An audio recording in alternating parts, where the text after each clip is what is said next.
Hello, welcome. So today we are getting into the seventh installment of The Secret Destiny of America. And we are digging back into the second literary work, which is called America's Assignment with Destiny. And this is by Manly P. Hall. So I'm hoping for two more readings, maybe three. We'll see how this goes today. And we're starting into Columbus, the Admiral of the Oceans. Prevailing historical accounts which deal with the discovery and colonization of the Western Hemisphere must someday be completely revised even. Modern scholars have accepted, without proper reflection, a fabrication of lies fashioned to deceive and to prevent the recognition of facts detrimental, even dangerous, to the ulterior motives of powerful interests. Time will reveal that the continent now known as America was actually discovered and, to a considerable degree, explored more than 1,000 years before the beginning of the Christian era. The true story was in the keeping of the mystery schools and passed down from them to the secret societies of the medieval world. The esoteric orders of Europe, Asia, and the Near East were in at least a regular communication with the priesthoods of the more advanced Amerindian nations. Hey, Steve, welcome, man. Always a pleasure to see you. Plans for the development of the Western Hemisphere were formulated in Alexandria, Mecca, Delhi, and Lhasa long before most European statesmen were aware of the great utopian program. And the asterisk connects with See the Mystery of Columbus by Jennings C. Wise. The explorers who opened a new world operated from a master plan and were agents of rediscovery rather than discoveries. Very little is known about the origin, lives, characters, and policies of these intrepid adventurers. Although they lived in a century amply provided with historians and biographers, these saw fit either to remain silent or to invent plausible accounts without substance. Does it not seem remarkable that no one is certain whether Christopher Columbus was actually an English prince, a Greek nobleman, or a Genoese sea captain? Was he granted arms without any examination into his ancestry? Why is it so difficult to ascertain the real name of the man known as Amerigo Vespucci? Who was John Cabot, whose life and exploits are but fragments rather than the sober records of a distinguished citizen?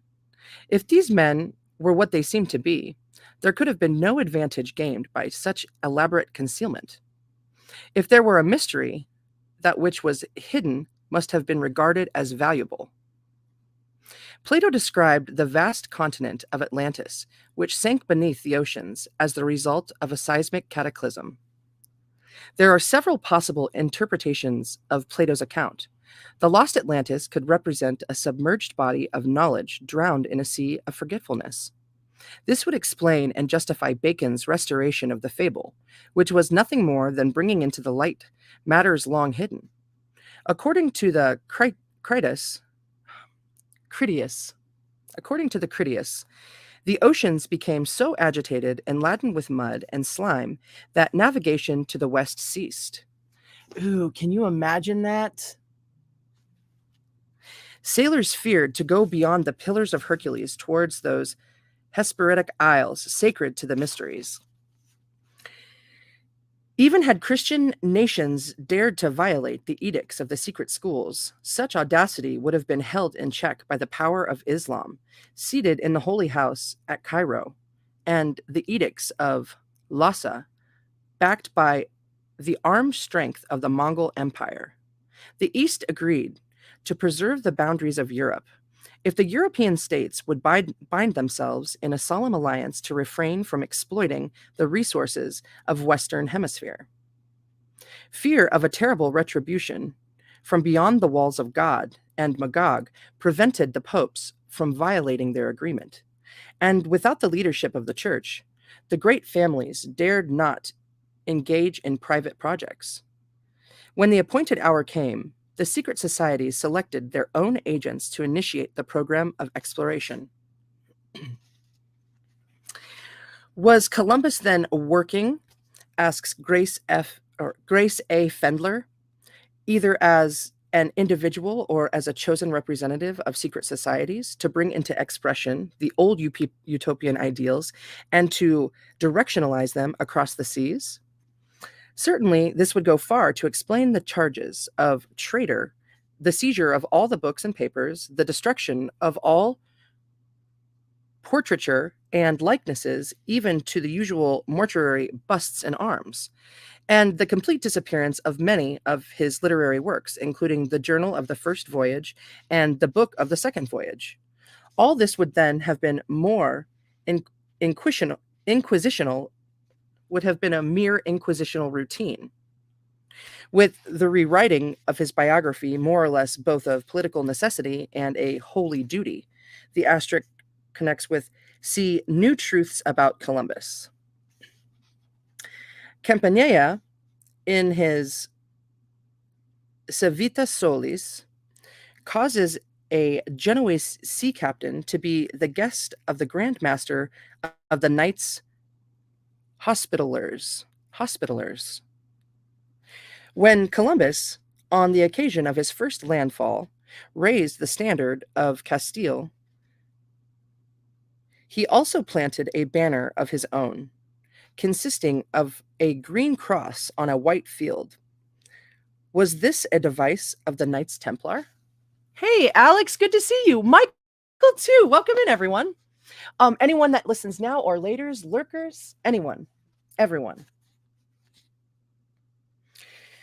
So, right, there was a word in there. Oh, yeah, it's a place, the standard of Castile. Did I say that right? I wonder. The formal education of the man who called himself Christopher Columbus has been the subject of much speculation. The navigator wrote in 1501 that during his many voyages to all parts of the world, he had met learned men of various races and sects, and had endeavored to see all books of cosmography, history, and philosophy, and of other sciences. Cool. I've never seen cosmogony, cosmography. Cosmography.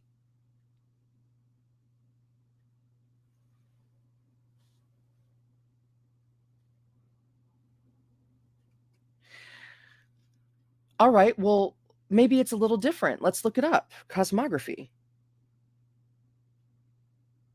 So cosmogony is when we study the nature of the space where we are. What is the, what makes up the cosmos? Cosmography. What is that? Graphing it out?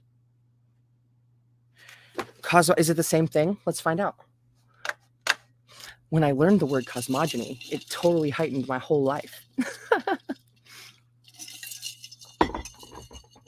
All right. Let's get into here. Cosmography. Uh-oh. Cosmography. Definition. A science that deals with the general features of the universe, including the Earth. The branches of cosmography include astronomy, geography, and geology. A description or representation of the universe or the Earth. So that sounds just like cosmogony. Let's find out. Cosmogony.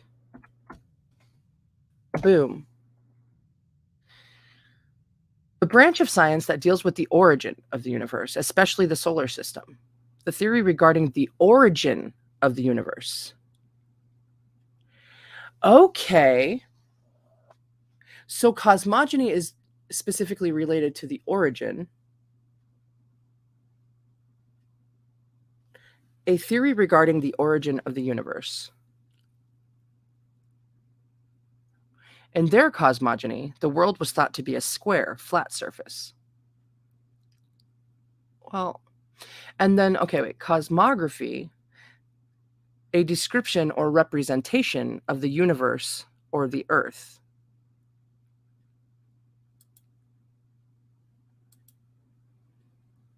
So it's a description or representation. And the other one is a theory regarding the origin. They're all theories.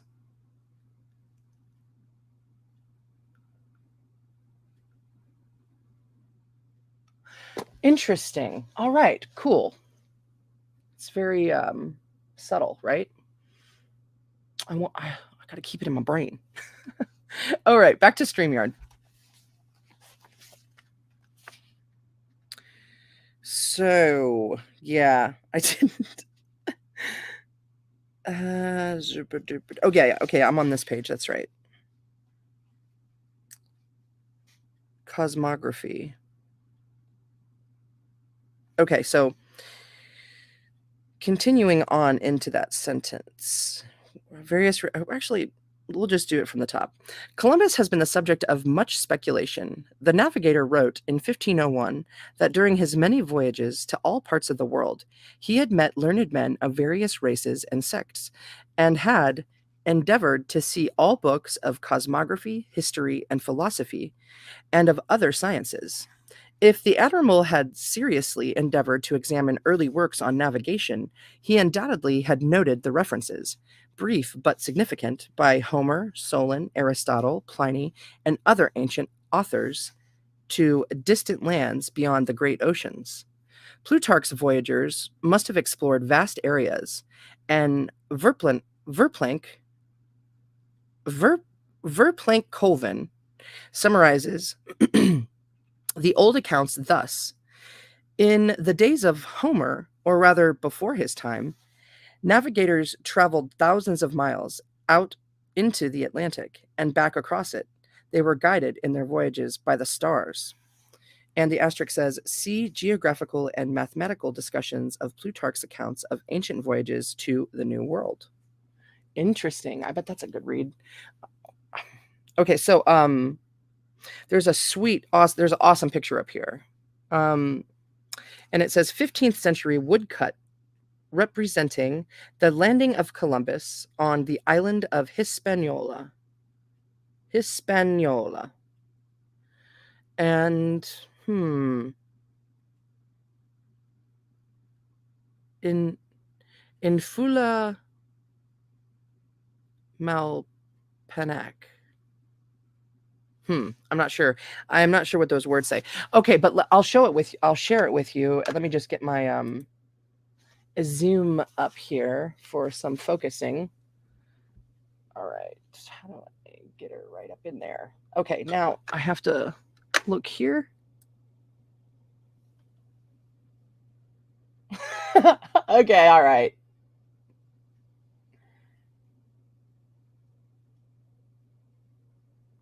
Yeah, that is sweet. Interesting. Oh, they all look like tarot cards to me. 1 for 1. Zoop. Okay. Now, to turn the page. One group of authorities considered it probable that Columbus was little better than an illiterate sailor, and that his rudiments of learning were derived from a guild school proposed to have been established by the weavers of the city of Genoa. The opposing faction of historians insists that Columbus possessed considerable scholarship even before his celebrated journey. According to Henry Heresy, an outstanding writer on the Columbus mysteries, the navigator left 97 manuscripts and over 25,000 marginalia, which may be considered a remarkable achievement for an illiterate. Marginalia, 25,000 marginalia. What is that? Marginalia. When you write in the margins? Let's find out. Hey, welcome back, Steve. Marginalia. All the keys, almost all the keys on my keyboard are, letters aren't there anymore. Marginalia. Oh, son of a gun. As soon as my eyes leave the page.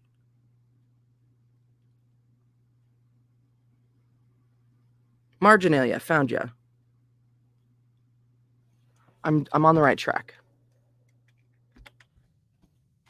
Marginalia. A zoo. Marginal notes. I was right. Okay, cool. All right. StreamYard. Marginalia. Which may be considered a remarkable achievement for an illiterate. The truth is that the admiral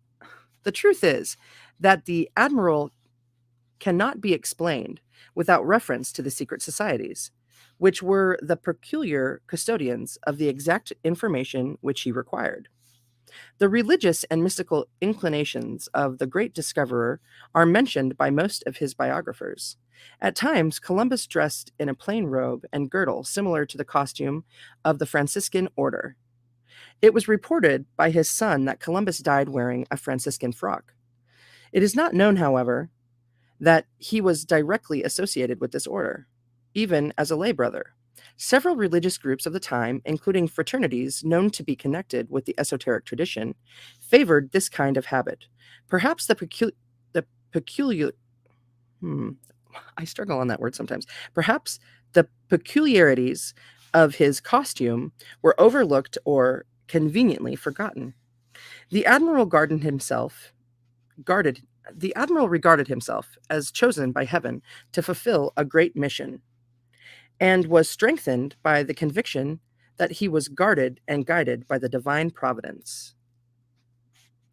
Such contemporary reports could imply far more than modern writers would like to acknowledge.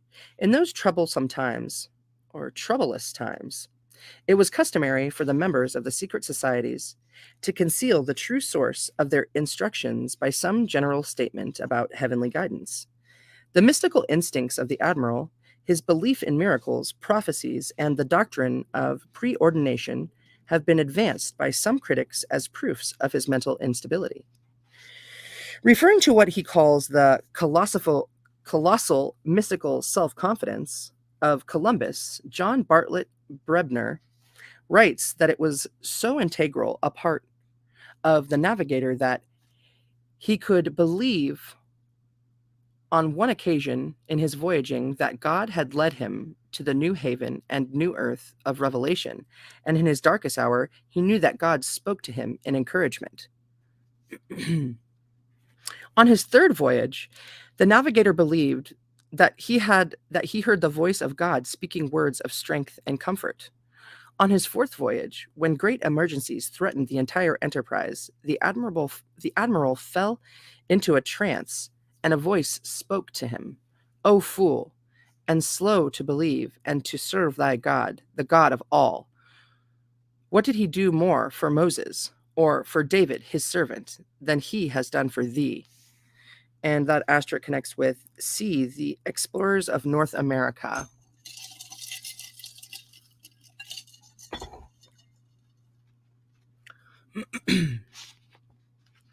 Columbus may have been a disciple or student of the illuminated Raymond Lully, Lully. There is a persistent rumor to this effect. He was also involved with the group perpetuating the political convictions of Dante. The following tribute to the Italian poet is indicative and stimulating. Dante himself was a member of the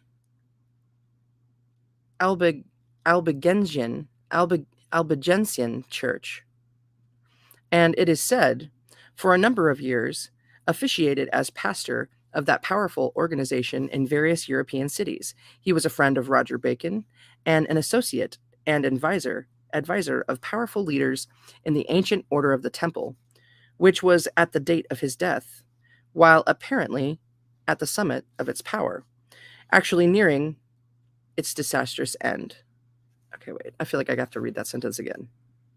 He was a friend of Roger Bacon and an associate and advisor of powerful leaders in the ancient order of the Temple, which was at the date of his death, while apparently at the summit of its power, actually nearing its disastrous end.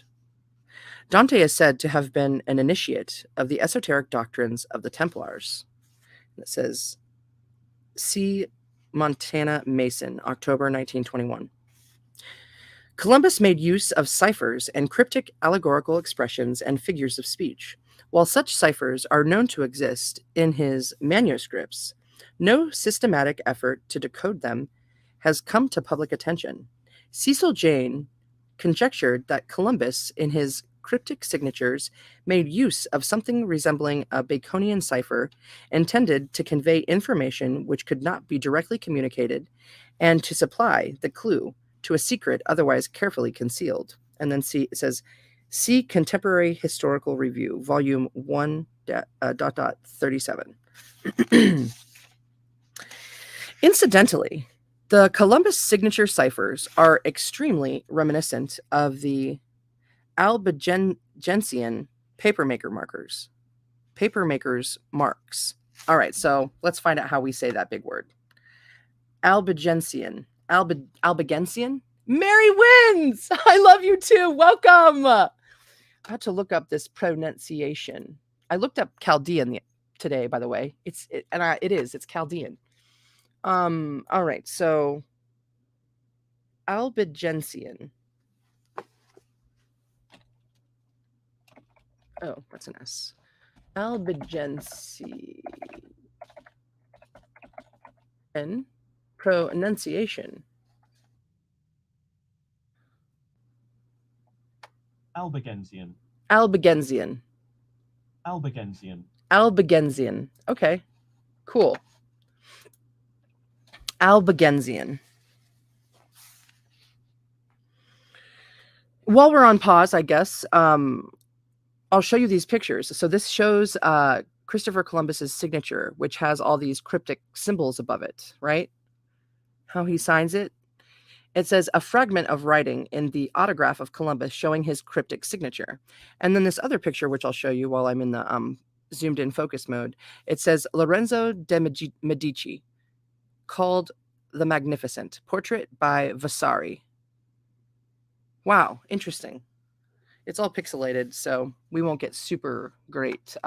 Hey, welcome. Zamparu. I got lost. Okay, there, I found it. Okay, so his signature. How do I get this up here and look? There we go. Focus. It's cool, right?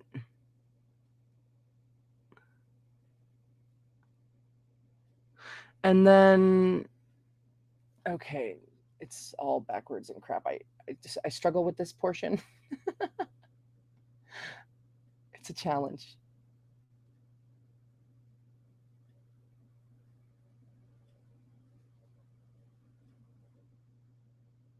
Okie dokie.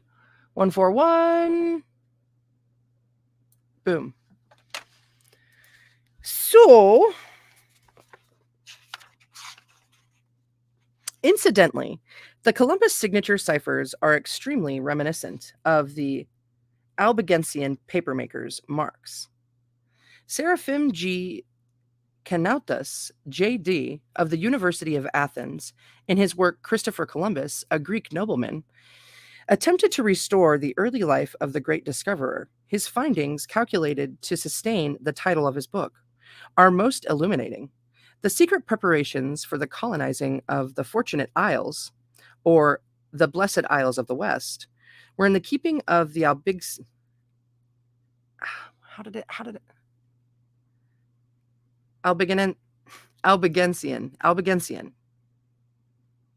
Were in the keeping of the Albigenses,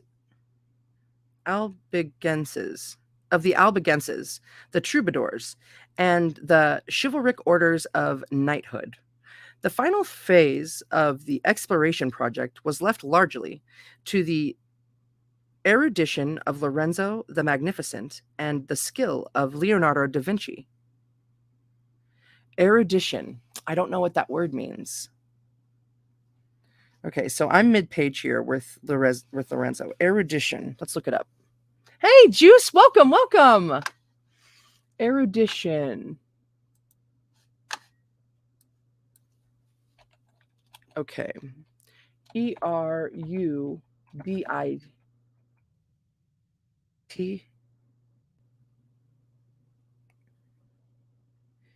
Yeah, Tion.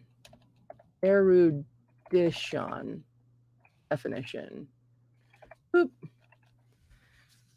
The quality of having or showing great knowledge or learning, scholarship.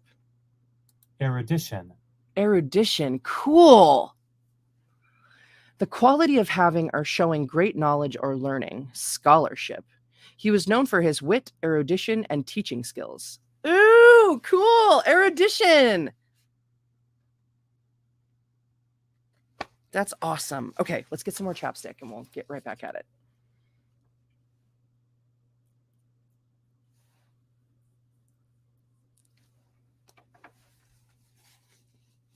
All right.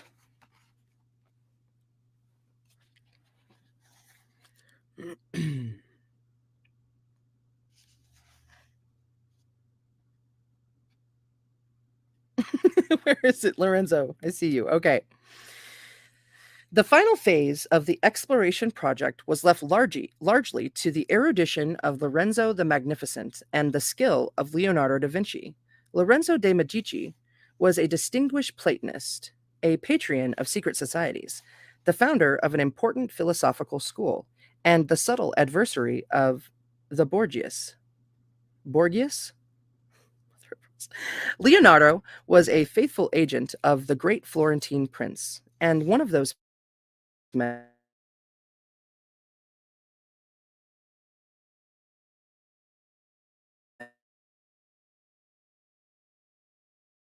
possessed by the spirit of towardsness.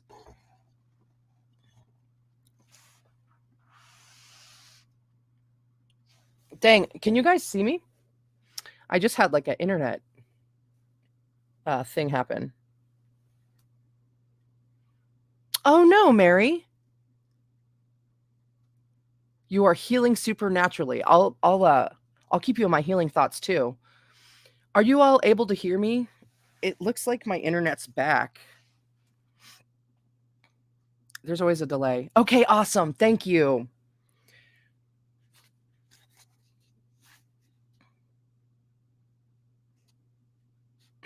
I'm such a dork.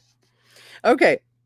Although Lorenzo did not live to see the fulfillment of the great plan, capitalized, he spoke the magic word which opened for Columbus the most exclusive institutions in Europe and invested him with the temporal means for acquiring a measure of consideration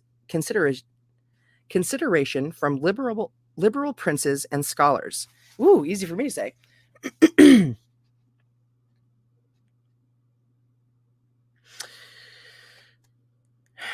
I got to do it again.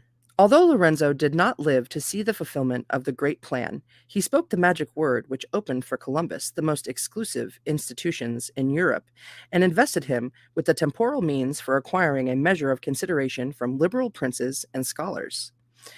It was the invisible land of the Medici that balanced on end the celebrated egg. The conclusions of Columbus concerning the shape of the earth indicate that he was acquainted with the esoteric traditions of Asia and the Near East. He partly revealed the source of his own instructions when he declared the planet to be shaped like a pear, the upper end of which projected towards the sky, like the boss in the center of a shield. The top of this protuberance was the terrestrial paradise, where none could go except by the grace of God. The admiral noted that this shape coincided with the opinions of certain holy and wise theologians. But he failed to mention the sects or religion to which they belonged. The Earth Mountain was certainly the Meru of the Brahmas, and the sacred hill of the Egyptian mysteries. Mount Meru, like Chang Shambhala, Olympus, and the peak described in the Revelation are all veiled allusions to the invisible government of the earth.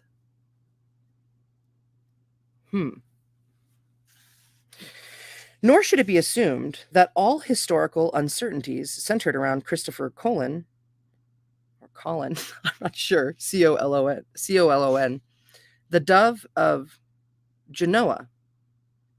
Nor should it be assumed that all historical uncertainties centered around Christopher Colin, the dove of Genoa. The case of John Cabot is equally curious. There may be more than passing interest in the observations of one research student. When Columbus, in the interim between voyages, disappeared from public view, John Cabot appears and permanently disappears when Columbus reappears. It is easy to forget that John Cabot was really Giovanni Caboto, born in Genoa and a naturalized citizen of Venice. It was especially mentioned that in one of his journeys, Cabot visited Mecca and, like Columbus, was acquainted with the wise men of the Near East.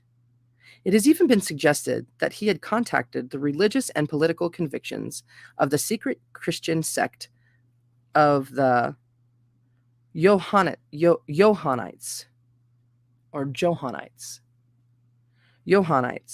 which played so large a part in the esoteric doctrines of the Templars. Cabot conveniently found the ear of the English king and was immediately entrusted with a delicate diplomatic mission to Denmark to arbitrate disputes over the fisheries of Iceland. Grace Fendler also notes that the records of the English Privy Purse, all capitalized, English Privy Purse, shows a pension paid to one Antonio Cabot for several years after John Cabot was historically dead. The pension passed through the hands of an English merchant named Ricci d'Amerique, D''Ameriicke. The voyages of Cabot were important inasmuch as they resulted in a division which gave most of North America to the English group, which was free from the theological and mercenary pressures of the Spanish program. The Great Plan reached the Western Hemisphere through a series of incidents. Many early explorers and colonizers are known to have been associated with secret societies. There is no historical way of determining the secret spiritual convictions of so-called conquistadors, adventurers, and founders of plantations. It is a well-established fact that arts, sciences, philosophies, and political convictions accompany less valuable merchandise along trade routes and caravan trails. Some of the colonizers were probably unaware of the parts they were playing, and the settlements which they founded remained for generations without the strength or security to advance ideological programs. The work, then as always, was in the hands and keeping of a few initiated leaders. They were responsible for the results, and they built slowly and wisely, thinking not of their own days or of their own reputation, but of the future in which the great plan would be fulfilled.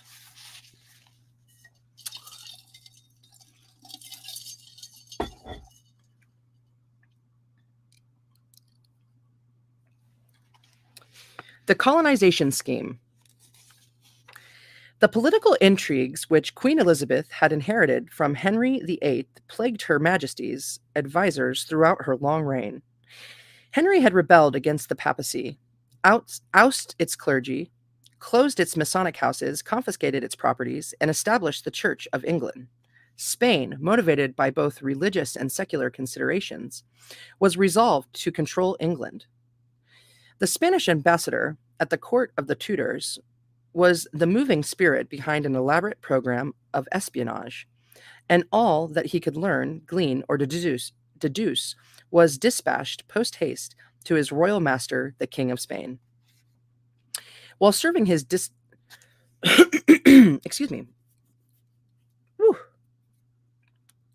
While serving his diplomatic apprenticeship at the court of Navarre, Bacon had been initiated into the new liberalism represented throughout Europe by secret societies of intellectuals dedicated to civil and religious freedom.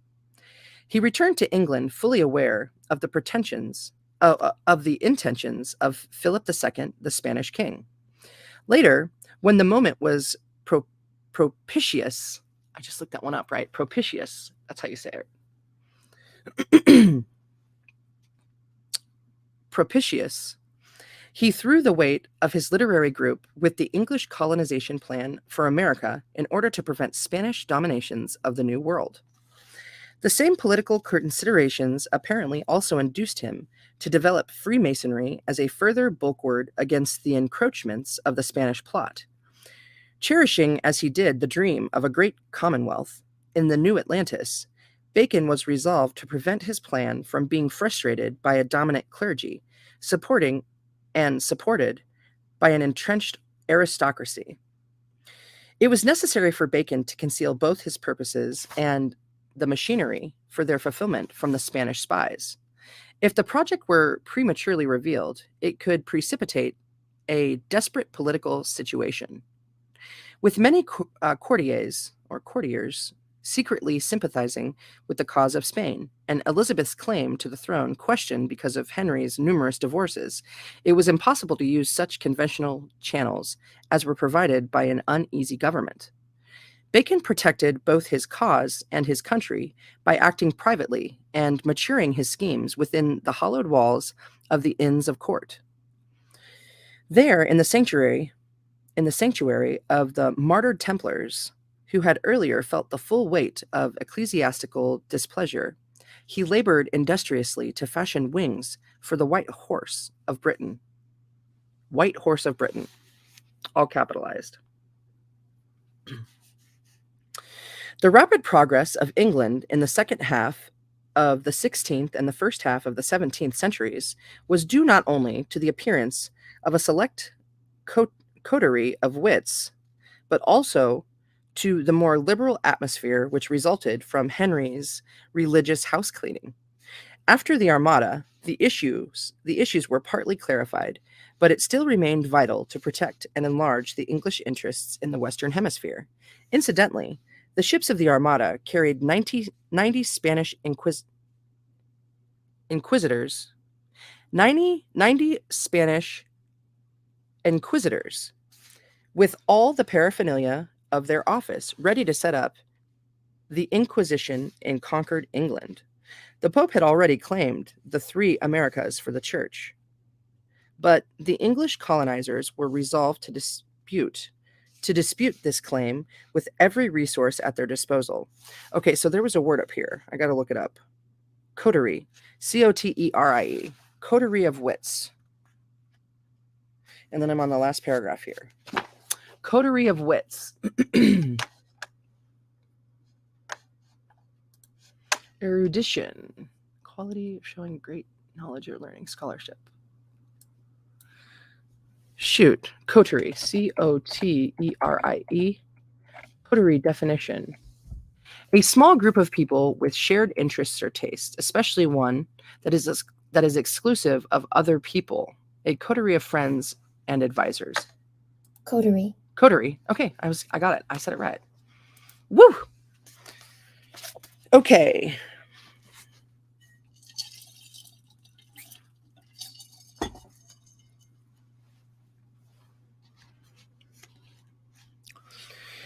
The first permanent English settlement in North America was established at Jamestown, Virginia on May 14, 1607. Awesome. I was wondering about that this week. Earlier attempts resulted only in the naming of the region, which was called Virginia in honor of Queen Elizabeth. In 1609, Sir George Somers was appointed governor of the colony of Virginia. He sailed for the New World with dignity appropriate to his office, but his arrival was delayed when his ship foundered on the Hog Islands. Later, he was able to victual two pinnaces with prime cork. Later, he was able to victual two pinnacles with prime pork and to proceed on his journey.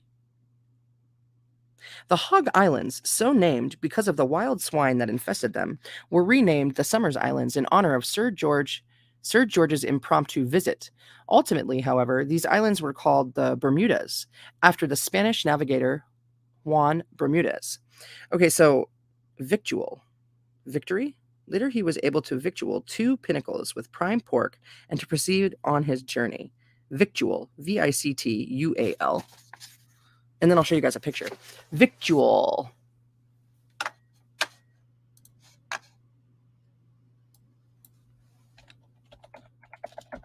Victual. It's archaic. Food. Oh, victual. Is it victual? Victual. Victual.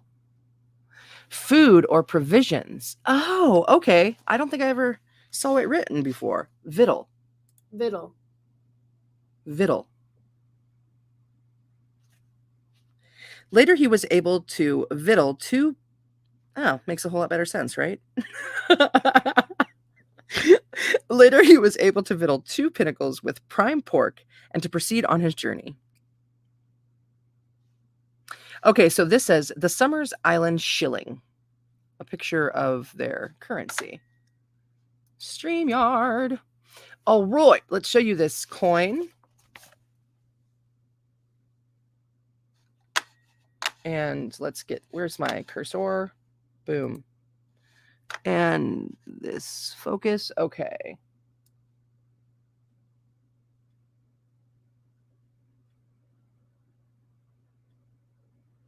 Summer Island. Cool. Boop. Okay. In 1609, James I granted a charter to the Bermuda Company, and in 1612, Richard Moore and 60 colonists from Virginia settled on one of the islands. Later, in 1616, Captain John Smith appointed Master Daniel Tucker as governor of Bermuda. Wow, easy for me to say. That same year, a series of coins was struck off for use in the Bermudas. The history of this coinage is extremely obscure. The hog money, as it is often called, was of brass and in 3 denominations. The shilling of this issue bears on the obverse. Oh, son of a gun. The shilling of this issue bears on the obverse the legend Sumner Islands, surrounding the figure of a wild boar. Above the boar is the numeral 12, signifying 12 pence. Cool. There is no date. The reverse of the coin is a ship under full sail. The wild boar on this coinage carries the definite impression of being a heraldic device. It is identical in drawing with the crest of Lord Bacon, even to the jaunty curl of its porcupine tail. According to the meager records in the British Museum, this coinage was forbidden by James I to be exported. It seems strange that the hog money should have been regarded so unfavorably by the king. Why did James, on 2 separate occasions, act so strenuously to prevent the circulation of this coinage? The Encyclopedia Britannica, 1946,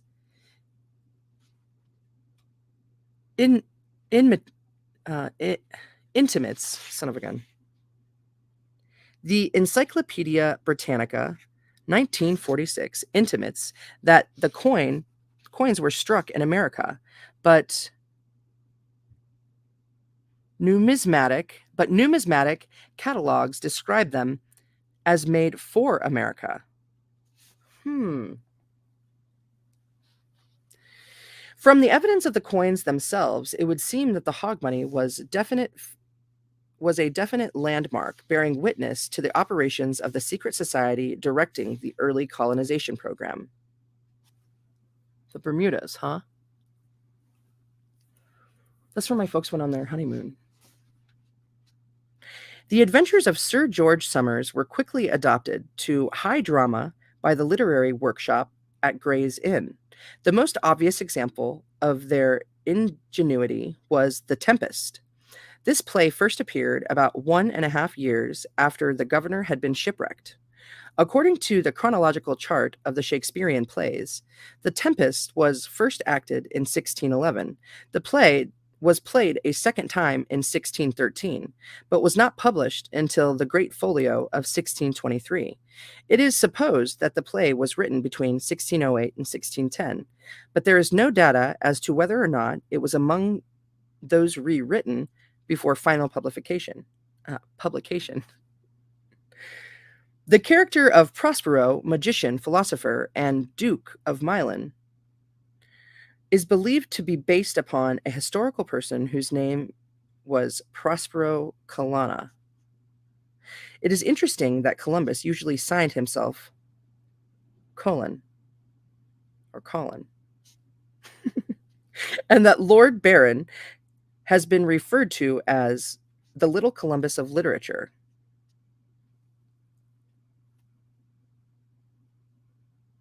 Interesting. There was a thought I lost. Magician Duke. Oh yeah, and then there's some really interesting stuff about the history of tarot with the Duke of Milan. The Tempest also introduces an honest old counselor, by name Gonzalo, who seems dedicated to a utopian mood.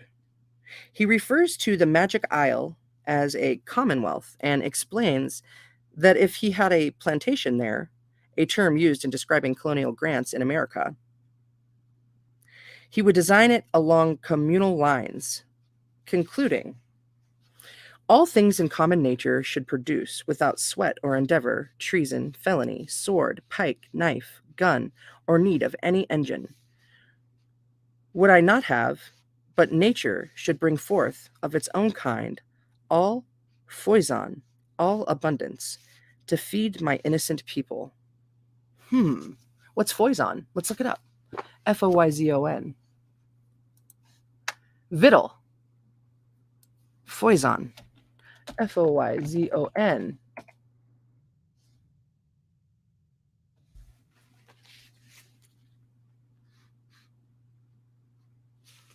It doesn't say. If maybe it's just a different older spelling. Foison. In abundance, a rich supply of. Archaic, harvest. Ooh, cool. Foison, and more contemporarily spelled Foison. To feed my innocent people.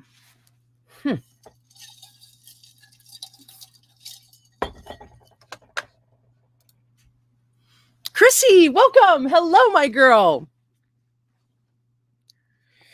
The patrons of the Virginia Company included Lord Southampton and those two, that incomparable pair, William, Earl of Pembroke, and Philip, Earl of Montgomery, to whom the first folio of Shakespeare was dedicated.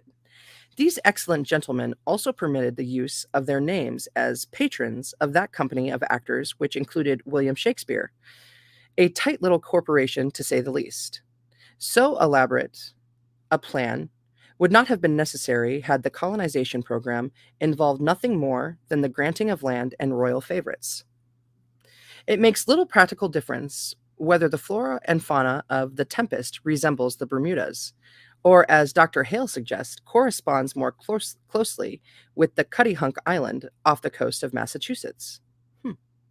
The opponents of the Bermudian hypothesis insist that the play would have mentioned the wild hogs had these isles been the locale of the story. Dude, that fly, it loves me. If Bacon and his society were involved in the project, it would scarcely have been advisable for them to emphasize the hog symbol, which had already been used with discretion on several occasions. They could not afford to tie the Shakespearean production so obviously with their scheme. They were satisfied to leave their mark and seal on the emblematic coinage. The Brave New World, referred to by Miranda, is certainly American and not some insignificant island. Miranda. Maybe that's why Firefly got canceled. Referred to by Miranda, is certainly America and not some insignificant island. Prospero is the magician of the New Age, the exponent of the Baconian method.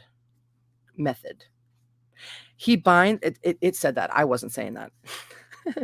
He binds the elements to his service and the story of his adventurers as an improvisation upon the grand theme of the utopias.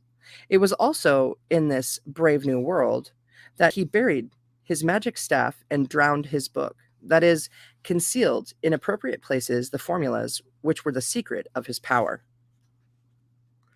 Thomas Jefferson examined the repositories of the Bacon Group in colonial America, checked their contents, and caused them to be resealed for future ages.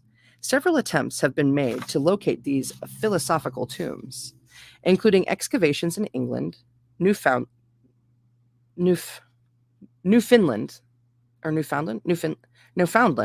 and Virginia. What is believed to be an important Baconian vault was located with the help of co-ed tombstones in Williamsburg, Virginia in 1938. Ooh, man, I'd love to have been there. See Foundations Unearthed by Marie Bauer. After his banishment from public life, Bacon muses thus upon the philosophical advantages of political decline. Methinks they are resembled by those of Sir George Somers, who, being bound by his employment to another coast, was by tempest cast upon the Bermudas, and therefore a shipwrecked man made full discovery of a new temperate, fruitful region, which none had before inhabited, and which mariners, who had only seen its rocks, had esteemed an inaccessible and enchanted place. In his advance to Sir George Villiers, Bacon expressed the same sentiments which had been incorporated in the broadsides of the Council for Virginia. According to Alexander Brown, he may have taken these ideas from those broadsides, or he may have been one of the original authors of them, as he was a member of that council. It says, see Genesis of the United States.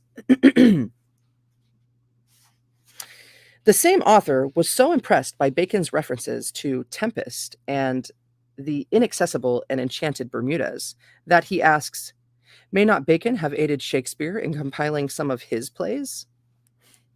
Bacon always had a fancy for such things. Dr. Brown also mentions the Bacon family in America, noting that Benjamin Harrison, the 23rd president of the United States, was doubly descended from this family. It is not without reason that Lord Bacon, who has been called the moving spirit of the colonization scheme, included Christopher Columbus as one of the great inventors.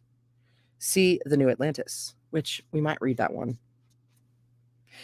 Judge Brown writes of Bacon's participation in the settlement of Newfoundland, it was entirely due to the great chancellor's influence that the king granted the advances and issued the charters to Bacon and his associates in Guy's Newfoundland Company. See The History of Newfoundland. Is it Newfoundland? Newfoundland, because it's a newfound land. Code, yay, welcome! Yay, okay. The colonial state calendar contains the following extract of patent. To Henry, Earl of Northampton, Sir Francis Bacon, and others for the colony or plantation of Newfoundland from 64 degrees to 52 degrees north latitude, together with the seas and islands lying within 10 leagues of the coast. The same notes. A letter is mentioned from John Smith to Lord Bacon in closing description of New England, the extraordinary profits arising from the fisheries and the faculties for plantation. Fisheries and plantation are in italics. End quote. William Hepworth Dixon of the Inner Temple, writing in 1861, makes several important observations concerning the settlement of the New World. A few fragments will indicate the direction of his thinking. In no history of America, in no life of Bacon, have I found one word to connect him with the plantation of that great republic. Yet, like Raleigh and Delaware, he takes an active share in the labors, a conspicuous part in the sacrifices through which the foundations of Virginia and the Carolinas are first laid. Like men of far less note, who have received far higher honors in America, Bacon pays his money into the great company and takes office in its management as one of the council. To his other glories, therefore, must be added that of the founder of new states. Okay, so there's a picture here on this last one. Stamp of Newfoundland, Newfoundland postage, Lord Bacon. He's got some pretty heavy under eyes. 1610 to 1910. The guiding spirit in colonization scheme, 6 cents. And then on this other page, we have this other picture. I'm going to show you two. And then I get into the very second one on this. All right. So, yay! Well, glasses! It makes everything so much bigger and visible. Well, just bigger so you can see it better. Oh my gosh. All right. Where are you, my little button? Boom. Boom. Okay. I can't see to show you. There we go.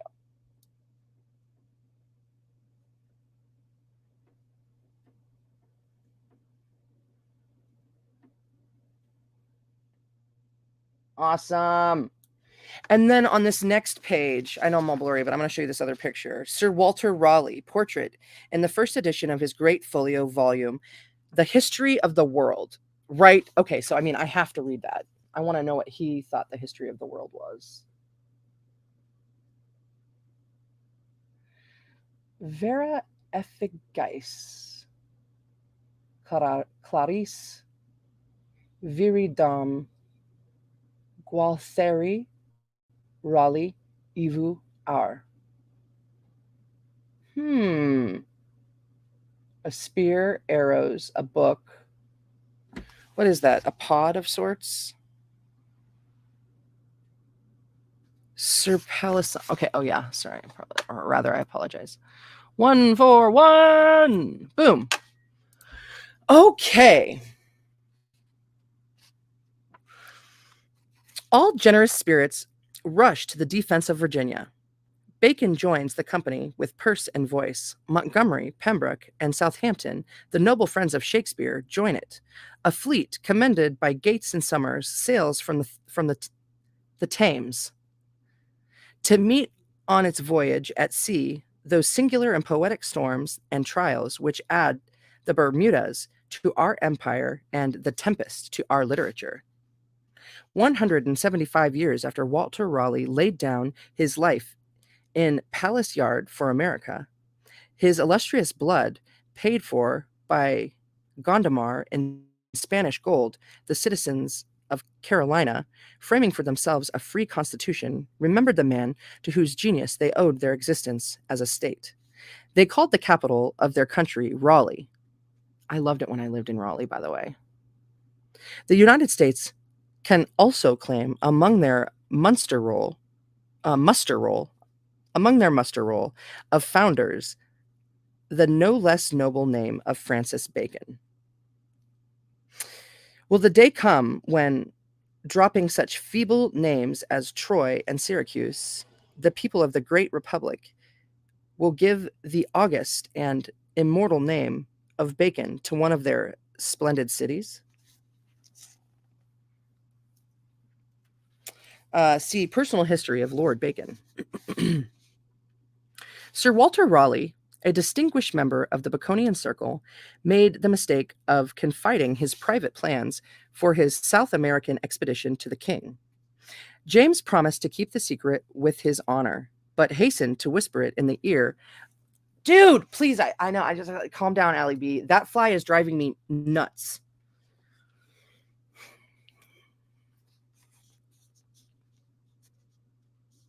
It literally just buzzed by my ear again. Oh my gosh. Okay. James promised to keep the secret with his honor, but hastened to whisper it in the ear of Count Gondomar, The Spanish, properly forewarned, had a strong force waiting for Raleigh at the mouth of the Orinoco. And in the fighting that followed, Raleigh's son was killed. Balls. James, who was to blame for the whole sorry business, promised Gondomar that Raleigh would be publicly executed. But even the popular account of the king's death is false. Under such conditions, it would have been madness to preserve the papers of any significant political project. That which was intentionally concealed, even from the records of state, cannot easily be recovered after so long a time. It was an axiom of that day that a wise man was like a trunk with a double bottom. When first opened, the trunk must seem to be empty. Only those of kindred spirit could know that a man's character had a secret compartment. I like that. Let's get a Civil War here.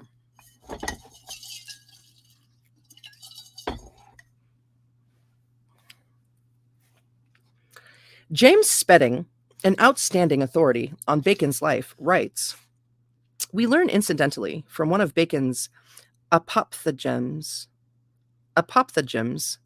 that soon after he became Lord Keeper, which would be shortly before Raleigh sailed, he had a long conversation with him in Gray's Inn Walks." Okay, so apophthegms. Bacon's apophthegms. Gotta look that up. APOPTHEGYMS. Apophthegm.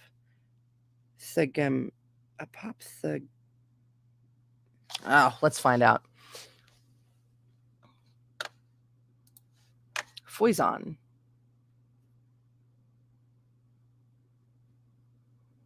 Harvest. Food. The abundance of a rich supply. Okay, yeah. Apophthegm.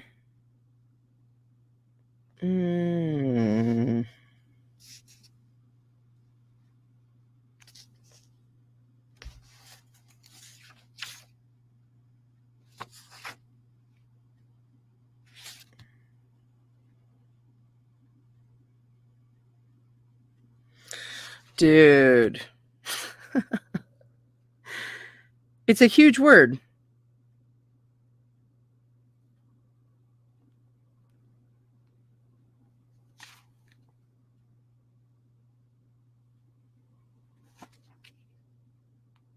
Ah, there we go. Apophthegms. Apophthegms.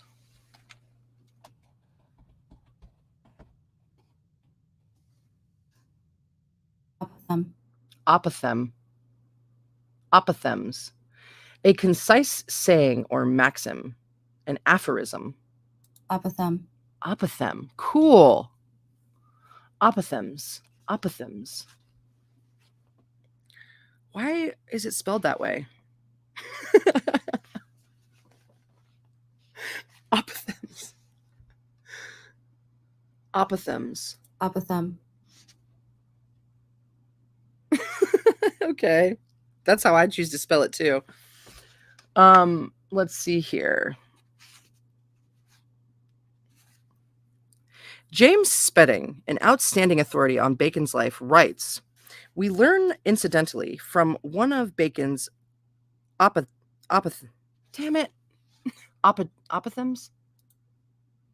Oh, that's not the Apothem.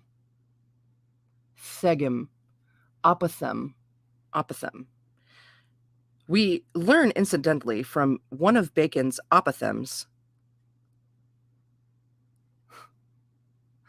that soon after he became Lord Keeper, which would be shortly before Raleigh sailed, he had a long conversation with him in Gray's Inn Walks.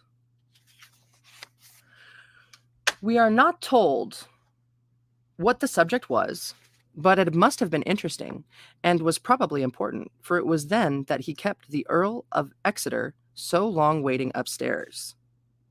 See The Life and Times of Francis Bacon. Benjamin Disraeli gave some attention to that extraordinary volume, The History of the World, which Sir Walter Raleigh is supposed to have written during his confinement in the Tower of London.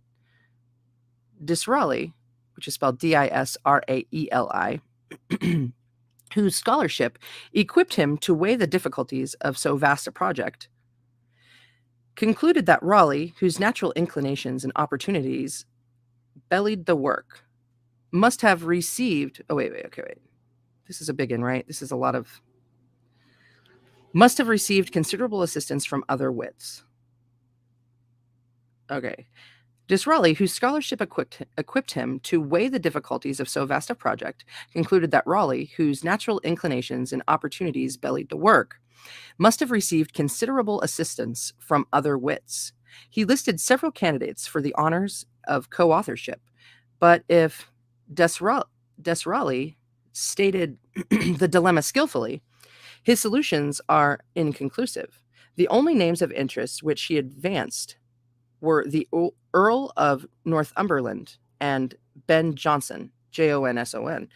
See Curiosities of Literature. Bacon visited Raleigh during his imprisonment, and the friendship between the two men was sufficiently founded upon previous efforts which Bacon had made to cement a genuine alliance between Raleigh and the unfortunate Earl of Essex. Ben Jonson acted as intermediary and agent extraordinary on several occasions. It will be remembered that Jonson was at Stratford on the festive evening, which is said to have contributed to the bard's demise. If Shakespeare had small Latin and less Greek, it is unlikely that Raleigh had more Hebrew. The first edition of The History of the World is embellished with numerous emblems and devices belonging to the Baconian group. The title page has been a subject of controversy for centuries. Ben Jonson, referring to Sir Walter Raleigh, told Drummond, "The best wits in England were employed in making his history."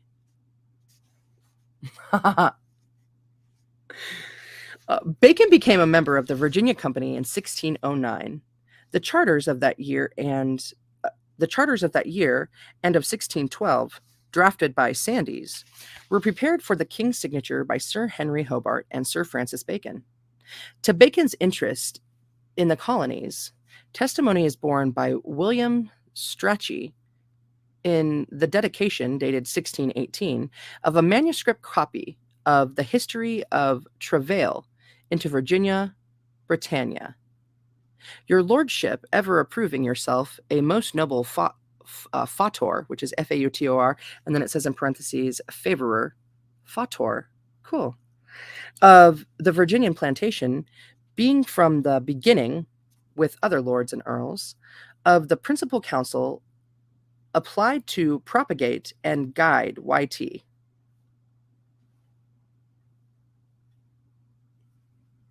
YT.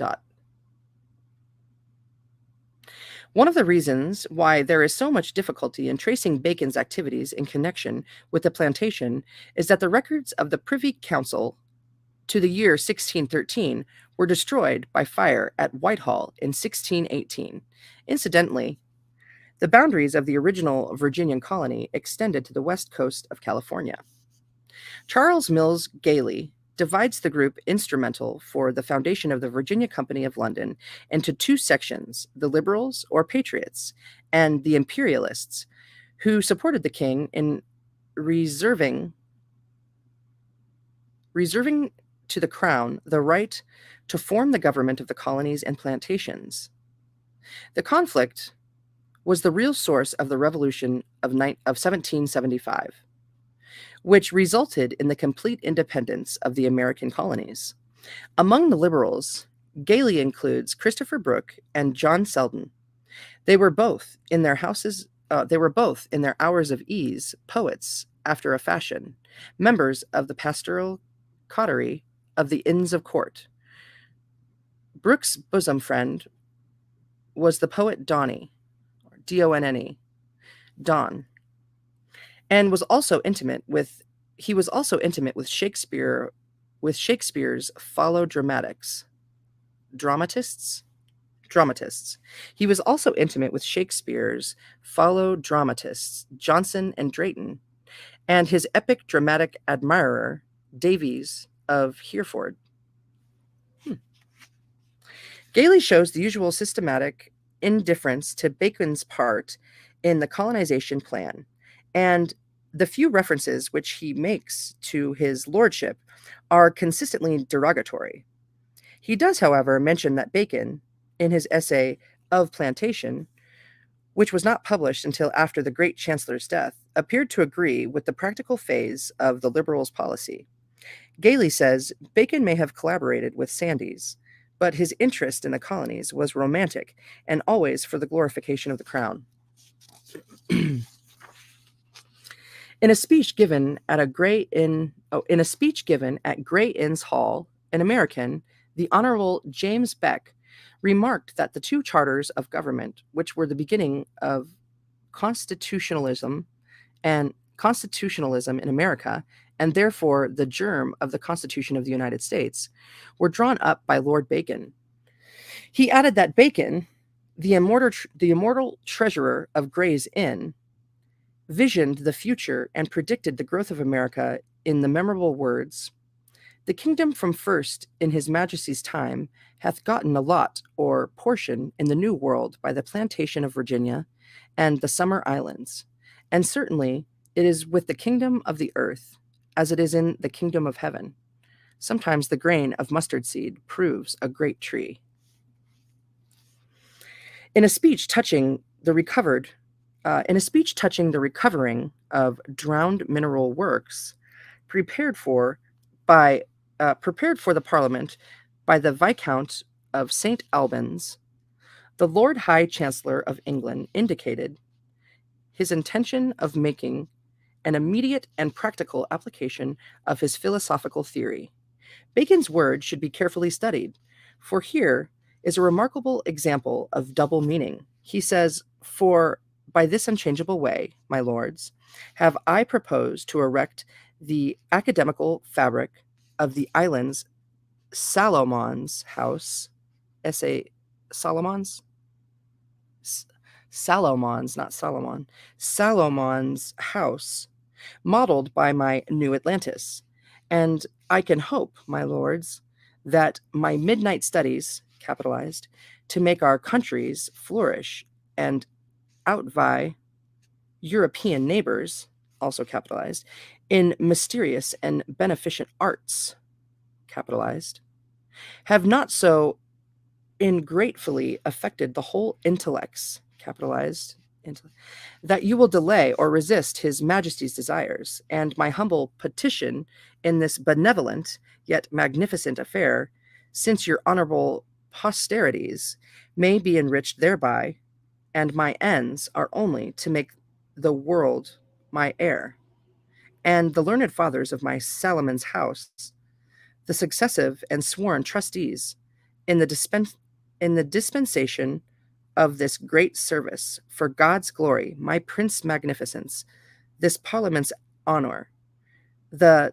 country's general good, and the propagation of my own memory, which done, I shall not then doubt the happy issue of my undertakings in this design, whereby concealed treasures, which now seem utterly lost to mankind, shall be confined to so universal a piety, and brought into use by the industry of converted penitents. And it says Baconian. There's an asterisk that connects to Baconian or certain genuine remains of Sir Francis Bacon, etc., London, 1679. So there are, I stopped saying capitalized. There are a ton of words that are capitalized in there that you wouldn't normally see capitalized. Hey, welcome all newbies. And anyone who's been here before.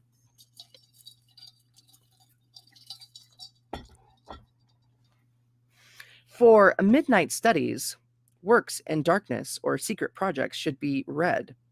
The sworn trustees, where, of course, the members of his esoteric group, the concealed treasures, were his discoveries towards truth, and the converted penitents were those not initiated into the mysteries, although it is usual to assume that they were convicts exported to work in the plantation.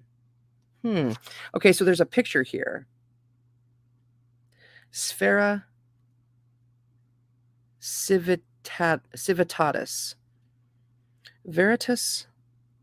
It's Queen Elizabeth. Okay, this is from Cases Sphera civitatis.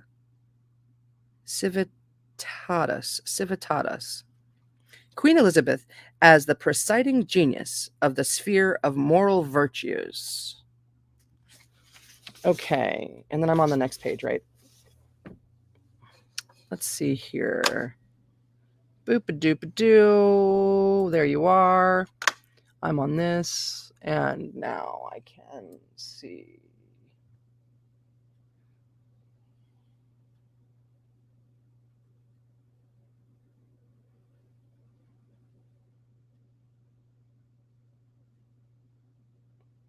Sweet.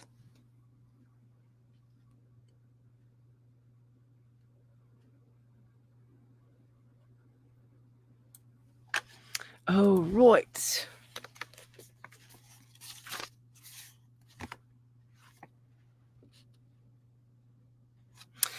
Until the formation of the Virginian Company, the Jamestown settlement was a tragic example of short-sightedness and mismanagement. The colonizers were drawn principally from the genteel classes and were totally unequipped to carve out their destinies in the wilderness. Among the early arrivers were jewelers and a perfumer. Several were fortune hunters, and all would have come to a bad end had not Captain John Smith been a rough and ready soldier, whose exploits included warfare against the Turks in Transylvania. Among these assorted gentles, however, there were some with capabilities suitable for the transference to the Western Hemisphere of the projects designed by the wits of Gray's Inn. After the Jamestown settlement gained some semblance of order and permanence, descendants of those men who formed the original Baconian Society left England and settled in the colony. It was through them that the Great Plan began to operate in America. There were most fortuitous marriages between the families of the original custodians of the philosophical legacy. From the minglings of the blood of the Bacons, the Wottons, the Donneys, the Herberts, and the Moores, the Virginian colony derived many of its prominent citizens. Lord Bacon guided the project and probably outlined the program to be followed after his death. The Reverend M.F. Carey, associated of the Philosophical Society of Great Britain, writes, "We are furnished with no documentary evidence of the introduction of Freemasonry into the United States, but it appears that it had an existence there as early as the year 1606. And then the asterisk says, see Freemasonry in all ages. Charles H. Mers supports the belief that certain Masonic activities must be assigned to the period between 1600 and 1620. He writes, there is much to indicate that the period of Bacon was the beginning of a secret floor work, an idea that afterwards, imperfectly understood, was welded to the operative or guild system and became the curious Anderson and Desaguliers mixture of 1723. Desaguliers. I'm not sure. Someone must have been drawn freely from such work as Utopia, Atlantis, Campania, Shakespeare, the Bible, and other sources for the curious conglomeration of Rosicrucian, religious, mystic, and operative laws, rules, and government that our ritual presents. The asterisk says, see Guild Masonry, or Masony, Guild Masony in the making, Masony. Maybe it's supposed to be masonry. The Bacon family itself was well represented in Virginia, both by name and by blood. It has been usual to trace the Bacons of Virginia from Robert Bacon of Drinkstone, Suffolk, who was the father of the good Sir Nicholas Bacon, Lord Keeper of the Great Seal. Sir Nicholas's brother, James Bacon, had a son, Sir James Bacon, who died in 1618. Sir James was the father of Nathaniel Bacon, the elder, whose grandson was Nathaniel Bacon, the rebel, who led the Bacon Rebellion in Virginia. Nathaniel, the elder, had a brother, The Reverend James Bacon, whose son, also named Nathaniel Bacon, came to Virginia in 1650 and settled at Kings Creek in in York County. This Nathaniel was a sober and thoughtful man who considered himself considerably who concerned himself considerably in the affairs of his uneasy cousin, Nathaniel the Rebel. Both of the Nathaniels have been referred to by historians as Lord Bacon's kinsmen. The private records did not agree entirely with the accepted genealogy, but this supplies enough material to demonstrate the natural and available channels for the transference of Lord Bacon's projects and remains to Virginia. Nathaniel the Rebel, 1647 to 1676, graduated at Cambridge and studied law at the Inns of Court. He married in 1674 and sailed for Virginia that same year. He had ample financial resources, secured several estates, was socially prominent, and was appointed to the governor's council. When Governor Berkeley refused to protect the colonists from their neighboring Indian tribes, young Bacon took the field in defiance of the governor's pleasure. A feud approaching revolution resulted, which ended by Nathaniel Bacon and his followers burning the Jamestown settlement. The episode is referred to historically as Bacon's Rebellion, and it has been said that the occurrence played an important part in the formation of the American national consciousness. Bacon's career as a rebel lasted about 20 weeks, and he is supposed to have died of poison or malaria, October 1st, 1676, while campaigning. The circumstances of his death are obscure, and his body was buried in an unmarked grave to prevent Governor Berkeley from ordering the corpse to be dug up and publicly hanged. There is more to the story than has ever been told. Bacon's rebellion took place exactly 100 years before the colonies of America declared themselves to be free and independent nation in 1776. The causes of the rebellion and the revolution were similar, if not identical. In 1676, Bacon, the rebel, said, "But if there be, and sure there is, a just God to appeal it, if religion and justice be a sanctity here, if to plead the cause of the oppressed, if sincerely to aim at his majesty's honor and the public good without any reservation or by interest, if to stand in the gap after so much blood of our dear brethren bought and sold, if after the loss of a great part of his majesty's colony, deserted and dispeopled freely with the lives and estates to save the remainder, be reason, God Almighty judge, and let guilty die." Wow.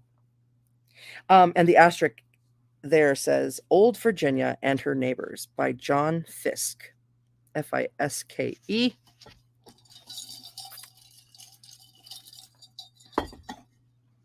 All right. Although Bacon the rebel was certainly an impetuous young man, his cause was just, and his sentiments precisely those of his noble kinsman.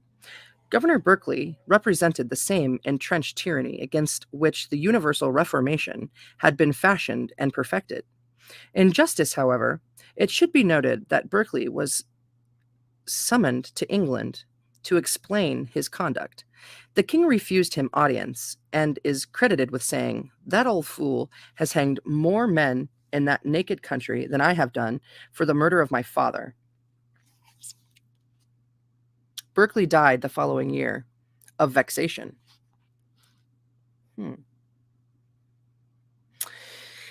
As settlements by the Spanish, Dutch, French, and English increased in number and size, no political, philosophical, or mystical sect of Western Europe was without members or sympathizers among the colonizers. Europe was aflame with new ideals affecting every department of human activity. Old world theories became new world practices. Reactionaries and progressives arrived together, but found no substantial reconciliation.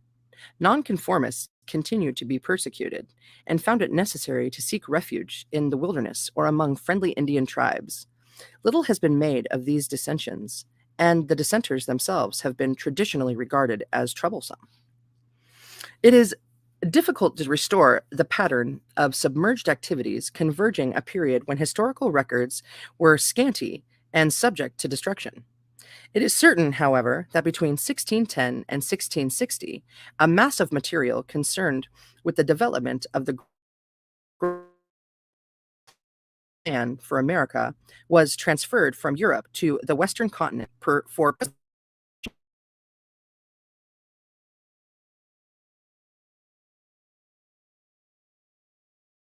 and future use.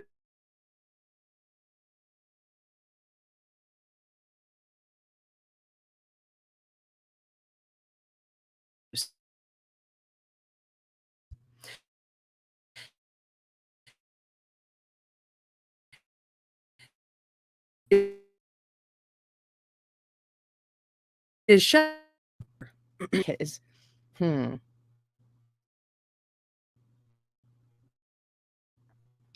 Should I go back?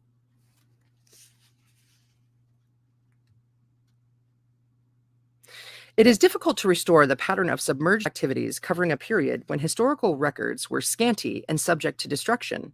It is certain, however, that between 1610 and 1660, a mass of material concerned with the deployment of the Great Plan for America was transferred from Europe to a Western continent for preservation and future use.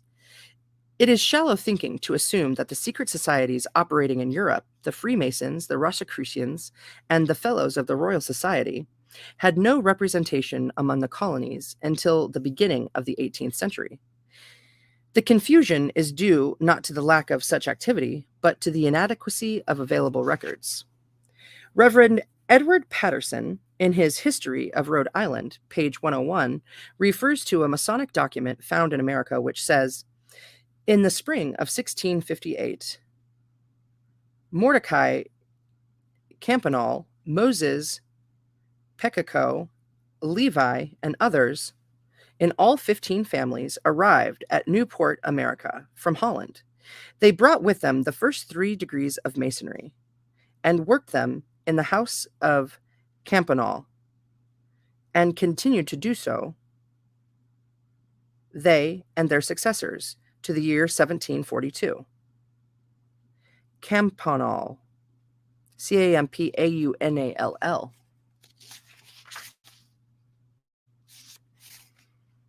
So it's been an hour and a half. I wonder how much longer this one is, because I'd like to, I want to, wait. The American Revolutionary period. I think that's where I was going to stop. I'm so close. How long is that one? Let's find out real quick, and then I'll see how far I'm really going. The Latin American Patriots. Oh, yeah. Well, maybe I'll go about 2 hours today. We'll see what shakes. I'm going to do this next little one for sure. Johannes Kelpius and the priests of Pennsylvania. And then there's a picture over here from Sachs,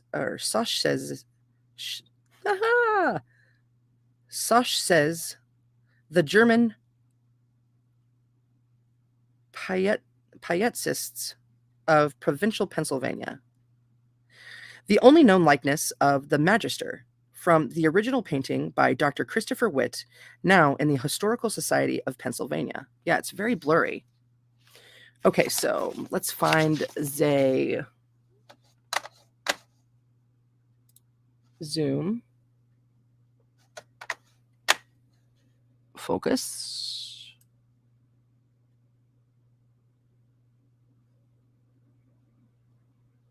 Cool.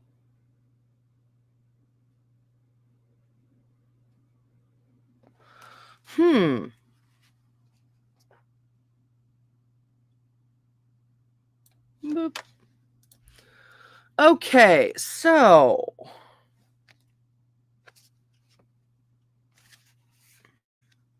it has been claimed that the Rosicrucians and possibly other initiate orders of Europe established themselves in the American colonies during the closing years of the 17th century. The best publicized candidate for the honor of having brought the esoteric schools to the New World was a German theological student and mystical priest. Oh, pietist. That's what it says, pietist. Pietist Magister Johannes Kelpius. It is believed that Kelpius was initiated into the mysteries of Kabbalistic philosophy during his university days by the celebrated esoteric Christian Knorr, Baron von Rosenroth. This learned man edited and translated numerous works relating to obscure subjects, and is especially remembered for his Kabbalah Denudata. He was a mystic and published a collection of hymns under the stimulating title Nur Helikon mit seiner nun Musen, etc. Kelpius lived for some years as an anchorite in a cave in what is now Fairmount Park, Philadelphia, and died in 1708 as the result of exposure and extreme austerities. The direct cause of his death was tuberculosis. John Kelpius came from a substantial family of Siebenbürgen. He was educated in the University of Helmstedt and regarded Dr. Fabricius, professor of theology at Helmstedt, with special esteem. In a letter addressed to Dr. Fabricius, Kelpius opens with the salutation, Your Magnificence. On February 7th, 1694, Kelpius charted the ship Sarah Maria, of which Captain John Tanner, an Englishman, was the master, for the sum of £7, and with his small band of German pietists began the long and dangerous journey to Pennsylvania. They reached their destination after numerous hardships about 10 weeks later. Kelpius was 23 years old when he arrived at Germantown. Finding this bustling community too worldly, the group retired into the depths of the lower Wissahickon Woods, Wissahickon Woods, Wissahickon, Wissahickon Woods, cool word. The group retired to the depths of the lower Wissahickon Woods, where they built a hermitage. Cool. Here they formed themselves into a society of the Women of the Wilderness, where they consecrated their efforts towards spiritual preparations for the millennium. The brethren became known as the Hermits of the Ridge and combined their spiritual ministrations with horoscopy, magic, divination, and healing. Kelpius is credited with laying out the first botanical garden in America. He died sitting in a chair in his garden, surrounded by his sorrowing disciples, in the 35th year of his life. Wow. So young. He was buried in the area, but the location of the grave is not known.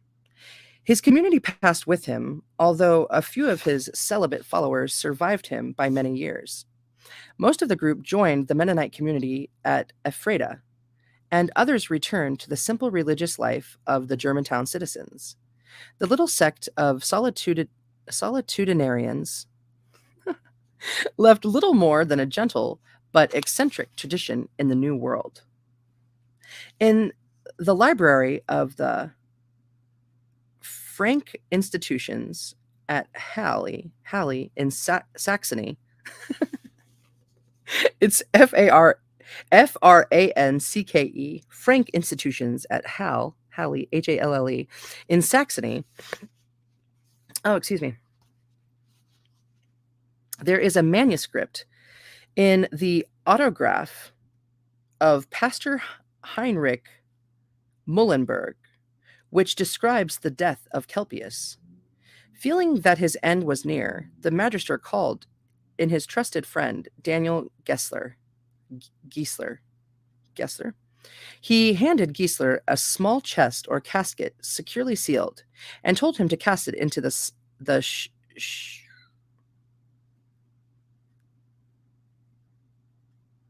Schuylkill River. Schuykill. Schuylkill River, in a place where the water was deep. Giesler carried the curious box to the riverbank and decided to hide it there until after the magister's death. When he returned to the bedside of the dying Kelpius, the master raised himself on his elbow and rebuked Gessier for disobeying his instructions and concealing the casket. Giesler, convinced that Kelpius had strange powers of second sight, went back and threw the small chest into the water. As it fell into the stream, the sealed box exploded, and for some time, flashes of lightning and great roaring sounds came out of the river. Wow!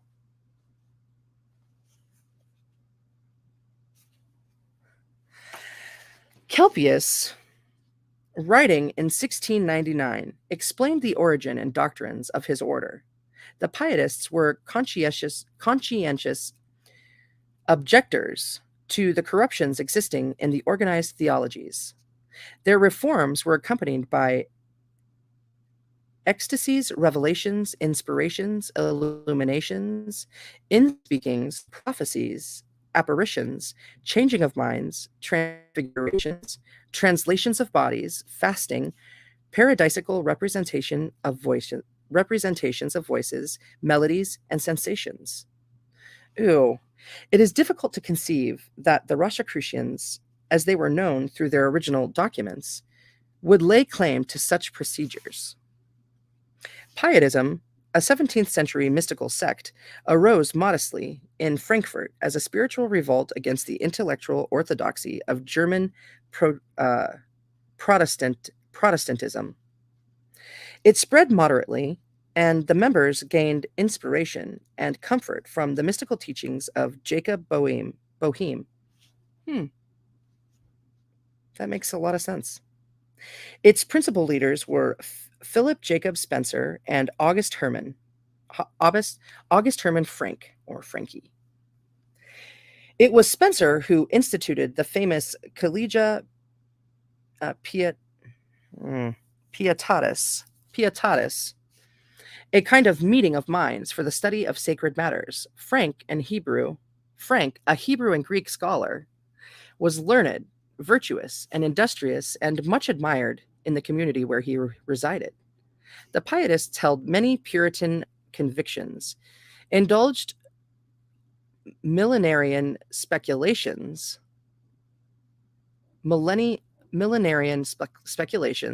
and dabbled in mystical arts. And their approach to religious matters is said to have most resembled the devotional concepts of the early Franciscans. The principal emphasis was upon religious experience as the direct means of attaining Christian insight. The Moravians are considered a direct offshoot of Pietism, as to a degree was the Methodist revival under John Wesley. Wow, I was raised Methodist. Okay, so we have to look that one word up. Millenarian speculations. Millenarian speculations, what does that mean? Oh my gosh, it's so good to see you, Tanya. Mwah! Oh my gosh, I hope things are going so well with you. I miss you. Oh yeah, what was that word? Millenarians. Oh my. I get so excited. Boop-a-doop-a-doo. Here it is. Millenarian. Millenarian.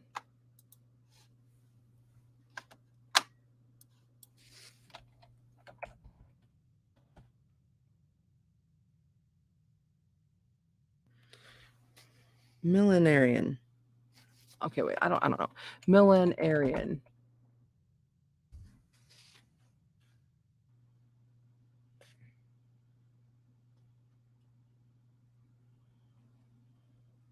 Millenarian.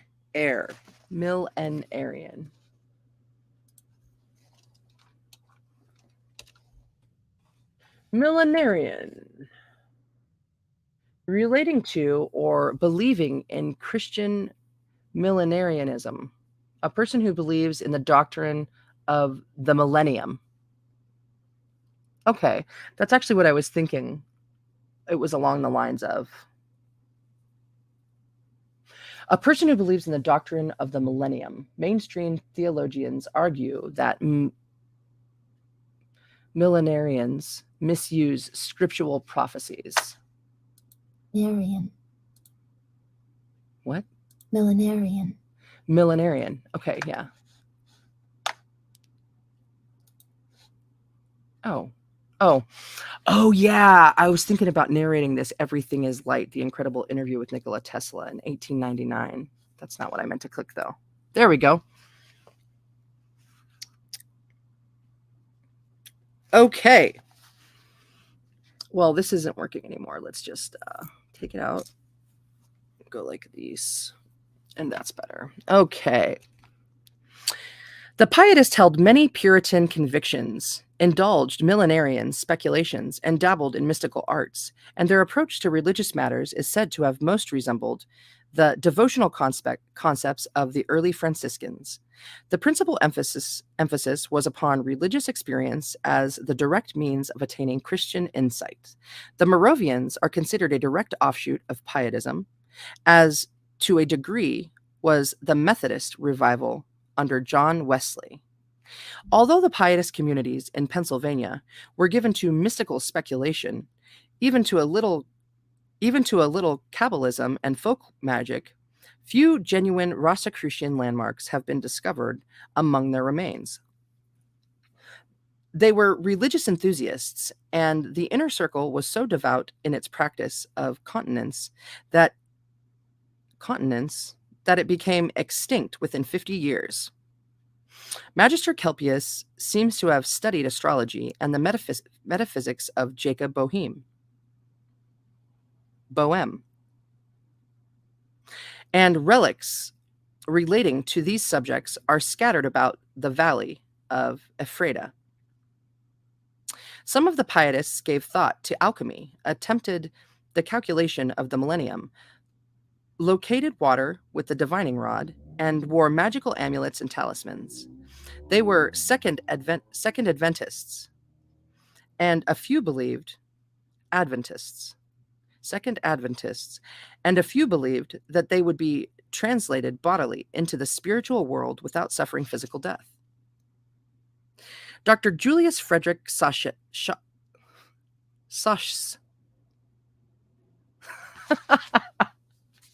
it's spelled S-A-C-H-S-E. Sachse.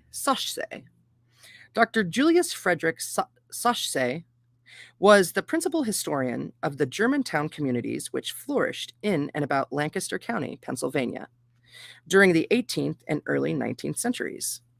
In his book, The German Pietists of Provincial Pennsylvania, Philadelphia, 1895, and the Diarium of Magister Johannes Kelpius, Lancaster, 1917, he attempted to prove that the Kelpius brethren were Rosicrucians.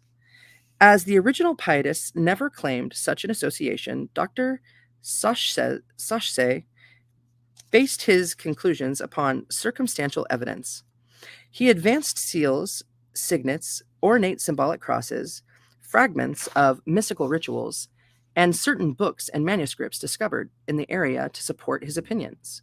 These relics, though indicating a devotion to metaphysical speculation, are not sufficiently Rosicrucian in themselves to justify their acceptance as prima facie evidence.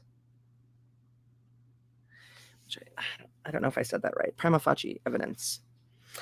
Some of the religious curiosities may be authentic productions of the society or its members, but until it is determined how and when they were brought to the New World and by what authority, it is unwise to jump to conclusions. Many of the immigrants brought with them all of their worldly goods, and we cannot assume that a man belonged to a secret society merely because one or two books dealing with the society and available to anyone were found among his effects.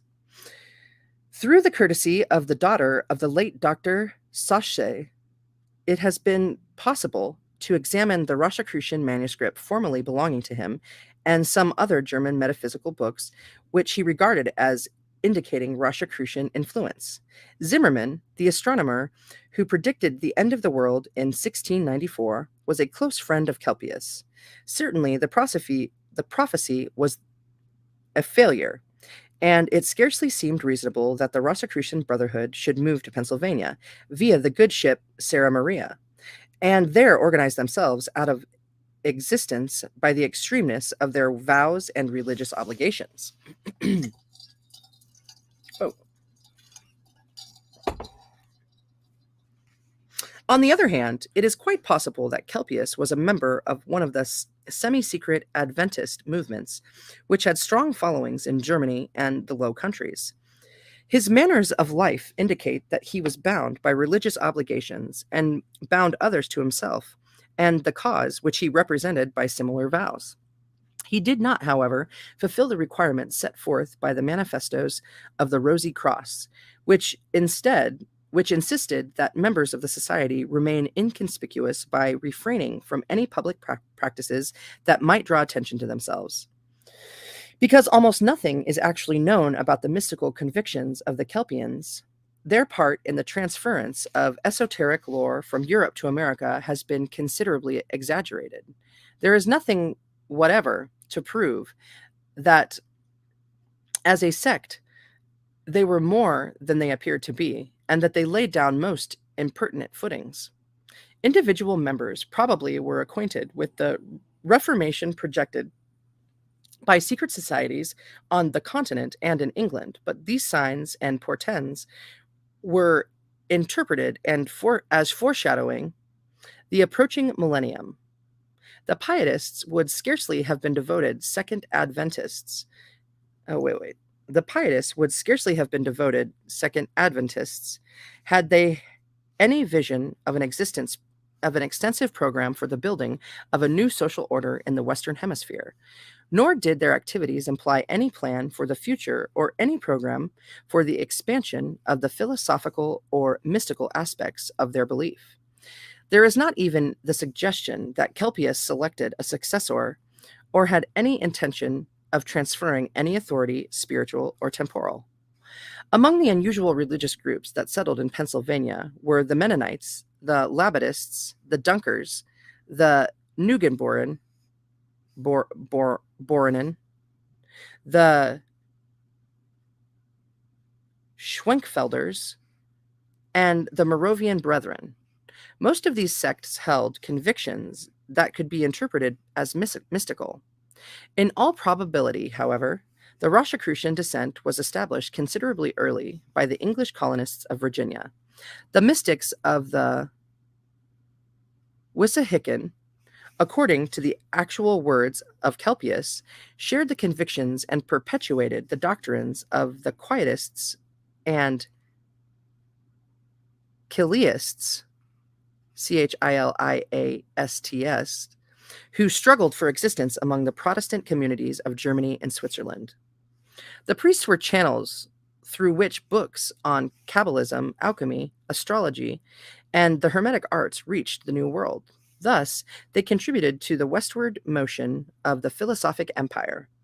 Their own practices, however, detracted seriously from their usefulness as reformers or educators, and their influence was limited by the neighborhood wherein they dwelt.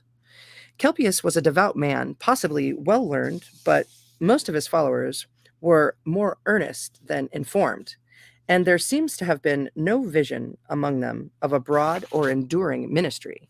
This order of the mustard seed never fulfilled the promise of the parable. This order of the mustard seed never fulfilled the promise of a parable. It not only failed to increase, but also perished in the foreign soil. So I'll tell a story and then I'm going to close it out. Even though I was intending to do just this one other, it's not that time. Do I do it?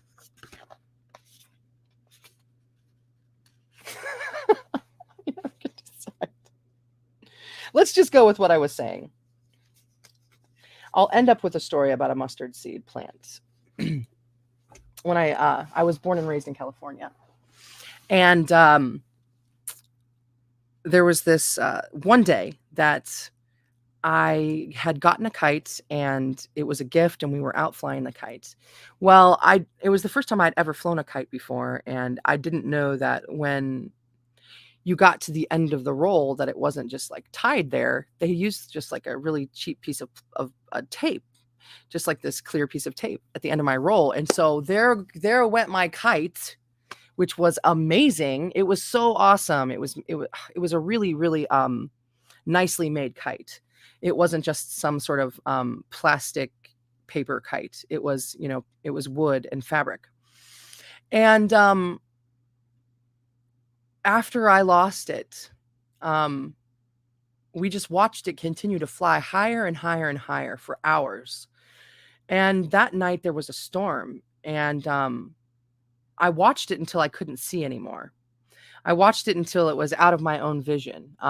But I kept trying to keep track of it because I wanted to go and get it back. I wanted to be able to go and get it. I really loved the kite. Well, the next morning we went out, my dad, my sister, and I, and to the area where we were, which was behind the elementary school where I went. We were in that big field behind. It's called a Vaha.